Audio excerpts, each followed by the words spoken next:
আসসালামু আলাইকুম, আমি ফাল্গুনী আর আপনারা দেখছেন গো গ্রিন ডেইলি।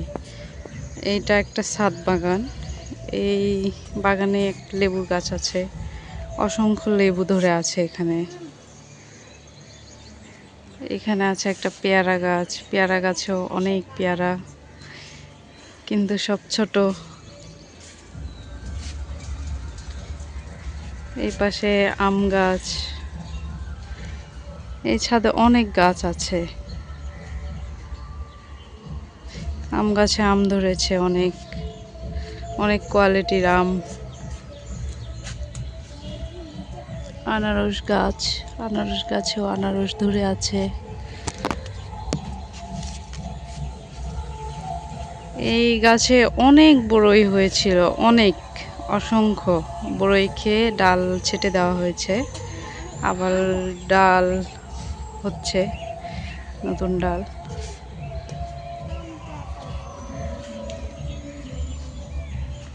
এখানে একটা তেজপাতার গাছ আছে, তার এই পাশে আছে একটা পুঁইশাকের মাচা ছোট। এটা হাইব্রিড পুঁইশাক, সম্ভবত হাইব্রিডই হবে। এইখানে একটা আমড়া গাছ আছে। এই গাছে আমরা যখন ধরেছিল তখন মনে হয় যে পাতার চাইতে আমড়াই বেশি।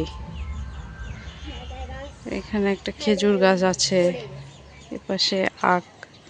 এখানে একটা বেড আছে, এই বেডে সব সময় আখ থাকে।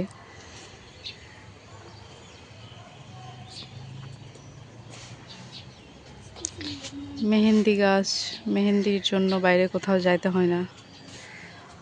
এটা বানানা ম্যাঙ্গো, অনেক ধরছে, ঠিক আছে, সুন্দর। সজনা গাছও আছে এই ছাদে। এগুলো সব গ্রামে আর সিমেন্টের টবে লাগানো হয়েছে, বড় বড় ড্রাম। লেবু গাছ, লেবু গাছটা ছোট। এই সাইজের টব, এই সাইজের টবে ছোট যেগুলো গাছ আছে সেগুলো লাগানো হয়েছে, আর ড্রামে যেগুলো বড় গাছ, আম গাছ, কাঁঠাল গাছ, এগুলো লাগানো হয়েছে। এরকম একটা ছাদ থাকলে আর কি লাগে। এরকম ছাদে যদি এত ফল গাছ লাগানো হয় তাহলে আর কিছু লাগে না। এই ছাদে আরও আছে, এই পাশে হাঁসের খামার, আর এখানে একটা সবেদার গাছ আছে। হাইব্রিড সবেদা সারা বছরই হয়, কোনোটাতে বড় হয়েছে, আবার কোনোটাতে ছোট, কোনোটাতে ফুল আসছে, কোনো ডালে এরকম অবস্থায় আছে। এটা হাঁসের খামার। এগুলা কি হাঁস? রাজহাঁস, আর এটা চীনা হাঁস। রাজহাঁস, চীনা হাঁস, হাঁসের বাচ্চা